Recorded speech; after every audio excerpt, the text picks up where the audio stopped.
Olá pessoal, eu inicio agora mais um vídeo da nossa série da reforma tributária que eu venho chamando de reforma tributária facilitada. Eu vou esboçar hoje algumas atualizações sobre o split payment, que é a ferramenta principal que o governo deposita tanta convicção, tanta fé que vai fazer com que a reforma funcione de maneira satisfatória no tocante à arrecadação, no que tange a efetividade da reforma tributária, no que se refere aos benefícios ao país. Pois bem, eu considero, e acho que o governo também, os legisladores também, o split payment, o núcleo da reforma. Por que o núcleo da reforma? Porque uma das principais motivações de quem legislou nessa construção da reforma tributária, dessa emenda constitucional 132, a principal motivação, eu ouso a dizer, é a diminuição de fraudes e sonegações, tá? Contudo, se nós formos pensar no ponto de vista lógico, nós tendemos a esperançar que possa, num futuro bem próximo, assim que houver a efetividade da reforma tributária, assim que nós passarmos essa fase de transição, nós podemos esperançar que haverá uma redução de alíquotas. Isso estou dizendo em relação à alíquota referencial que o Senado publicará em breve. Por que esse otimismo todo?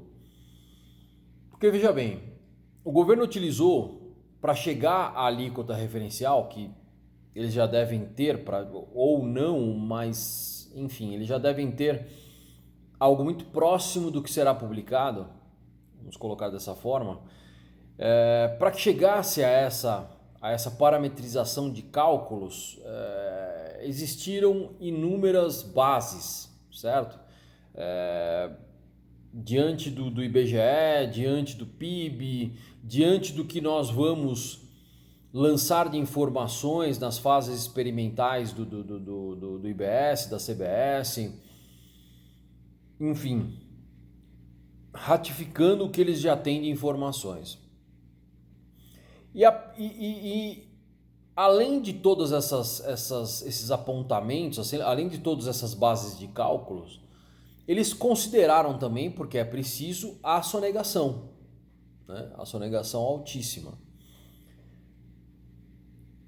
Contudo, se nós partirmos do seguinte princípio, que a reforma tributária alcançará o que ela tem de objetivo no que se refere à diminuição da sonegação, e a sonegação fez parte desse cálculo para se chegar a 28, 27, 27,5, 29, seja lá o que for, não havendo sonegação, por óbvio, nós temos aí todos os motivos plausíveis para que essa alíquota diminua, essa alíquota referencial seja menor, né? Então é esse o meu raciocínio, e gostaria que vocês compreendessem para que, novamente, o propósito desses vídeos é para que vocês estejam ao longo do tempo, ao longo de 2025, um pouco mais familiarizados com esse novo cenário tributário. Mas por que essa ferramenta, o Split Payment, tem esse poder todo? Explico. Praticamente, essa ferramenta digital de liquidação de pagamento é que tornará possível o sistema não cumulativo. O que é o sistema não cumulativo? É o sistema de débitos e créditos. E também habilitará, da parte do governo, a geração de créditos mediante pagamentos. O que eu quero dizer com isso? Hoje, por exemplo, o ICMS gera crédito pelo simples fato da emissão da nota fiscal, do documento fiscal. E o governo atingiu como objetivo e tem como dispositivo legal o que para a reforma tributária?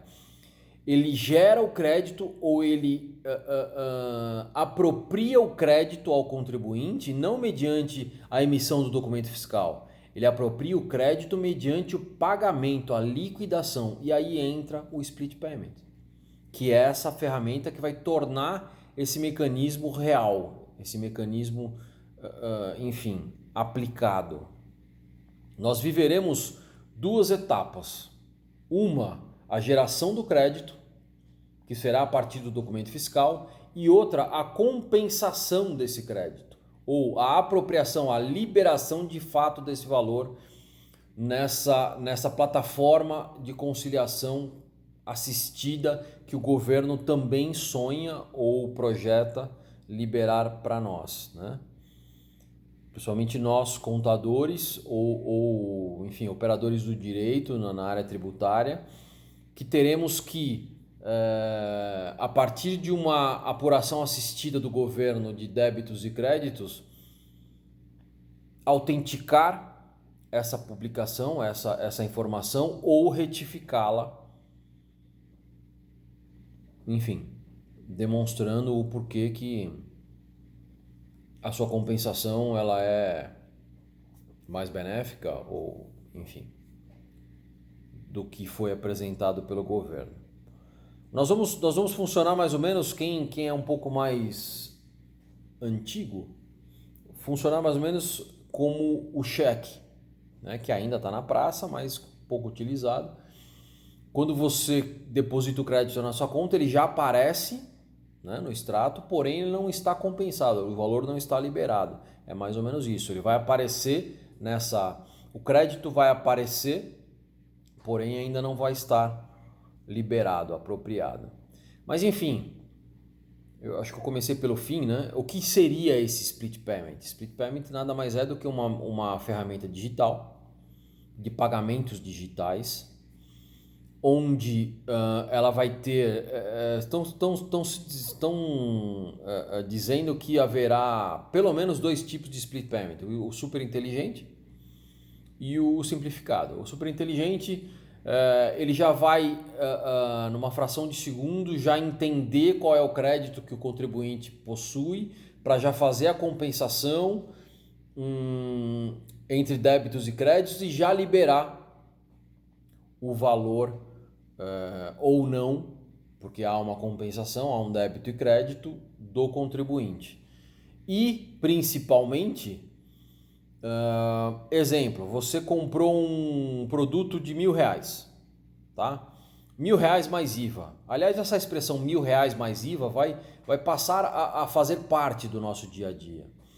Porque a tributação da CBS, que é a Contribuição sobre Bens e Serviços, da parte federal, e do IBS, da parte estadual e municipal de maneira compartilhada, que é o Imposto sobre Bens e Serviços, passará a ser por fora, muito diferente do que hoje funciona no nosso cenário tributário, né? O ICMS, o ISS, ele sempre está embutido no serviço ou no bem, na venda, etc. Por isso, essa expressão, o preço do meu serviço é X mais IVA, ou o preço do meu bem é X mais IVA, isso vai passar a fazer parte. Mas voltando ao exemplo, comprei ou estou vendendo um objeto por R$1.000. Vamos dizer que essa alíquota referencial publicada pelo governo, pelo Senado Federal, na sua resolução, é de 28%. Portanto, o meu bem custa R$1.000 mais IVA, ou seja, mais 28%. Então, aonde entra o split payment nessa dinâmica? Eu pago os R$1.280, que é o 1.000 mais IVA, correto? O split payment já fraciona isso. R$1.000 vai para o adquirente desse bem que eu estou vendendo e R$280 vai para ou a União, no caso da CBS, ou para o comitê gestor, no caso do IBS de maneira compartilhada, estados e municípios. Ele já fraciona, ele distribui. Mas como é que o comitê gestor vai fazer com estados e municípios? Ele vai ter esse encargo de separar a fatia do estado e separar a fatia do município e distribuí-las. Tá? Outro detalhe esse eu já falei do split payment chamado inteligente, que ele já tem. Já falei não falei pela metade. Ele já tem inteligência suficiente para, em fração de segundo, já admitir os créditos desse contribuinte, assimilar os débitos, fazer a compensação e já liberar o valor livre, vamos dizer assim. O valor já submetido a essa parametrização, né? E também haverá pelo menos o split payment simplificado, que ele recolhe, a ferramenta digital recolhe o tributo na sua integralidade e posteriormente é feito essa compensação de débitos e créditos, e ele vai ter um prazo para que se devolva, se for o caso, esse valor para a conta fiscal do contribuinte, né? De uma maneira muito mais lenta do que o inteligente, que já vai fazer isso rapidamente, já vai liberar o valor, já vai fracionar o que é do comitê gestor, o que é da União, o que é do contribuinte, o que é do adquirente e etc. Já vai fazer todo o pacote, realizando o processo não cumulativo, que será o novo cenário dos nossos tributos, tá? Mas um detalhe importante: o que vinculará, seja o boleto, seja qual for o meio de pagamento, seja o cartão de crédito, seja o boleto, seja o Pix, o que vinculará essa operação financeira ao documento fiscal? Haverá uma chave, haverá um código que vinculará, que apontará, seja o boleto, seja, enfim, qual for a operação, para o documento fiscal respectivo, portanto, gerando o seu respectivo crédito e tornando possível a conciliação preliminarmente por parte do órgão público de débitos e créditos. E aí haverá o responsável técnico da sua empresa que terá a incumbência de verificar essa parametrização, essa conciliação de débitos e créditos, autenticá-la ou retificá-la, né? E quanto aos pagamentos, isso também é interessantíssimo, quanto aos pagamentos parcelados, da mesma forma. Ou que forma é essa? Você vendeu um bem por R$1.000 em 5 vezes. Quem adquiriu recolherá a parcela de R$200 sob o tributo proporcional, né? Havendo também a possibilidade, inclusive na Lei Complementar 214, uma coisa interessante, subsidiariamente, mas haverá também a possibilidade de ser quitado esse tributo de maneira antecipada e inclusive pelo adquirente, né? Dependendo da circunstância operacional, esse tributo pode ser recolhido de maneira antecipada, mesmo sem haver as liquidações dos parcelamentos, né?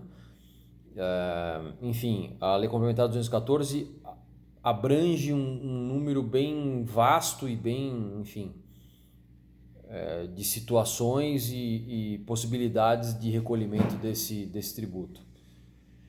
E por fim, uma outra situação interessante da regulamentação da Lei Complementar 214 é um apontamento dizendo que, na hipótese do não funcionamento do split payment,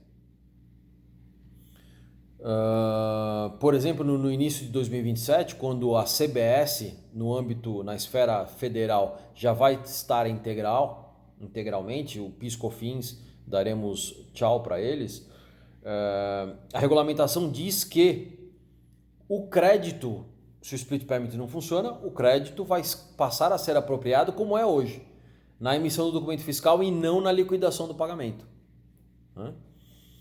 Na liquidação do pagamento, a gente já está dizendo que em uma problemática, né? Eu não ia abordar isso, mas já abordando que quando se fala em liquidação do tributo no pagamento, você está antecipando, né? Não é como é hoje a dinâmica de você concluir a sua operação e a apuração ser no mês subsequente, seja no dia 20, como a maioria das empresas, e etc. Dessa forma, o governo vai se apropriar desse tributo já na liquidação ou no pagamento dessa operação. Tá? Eu tinha uma outra coisa para citar, mas eu perdi em algum momento aqui da explanação. Estou revendo aqui o meu script para ver se eu me recordo, porque a sensação permanece, mas não achei. Mas ok, pessoal, essas são algumas atualizações da parte do Split Payment. Eu sigo à disposição, tá? Em breve, no que se refere aos nossos clientes, nós vamos começar já a chamá-los para que numa primeira reunião nós já de maneira particular possamos tratar do novo cenário e qual será o impacto dessa fase de transição para a operação de cada um. Mas sigo à disposição do empresariado para trocar ideias, para, enfim, auxiliá-los da melhor maneira. Um grande abraço a todos.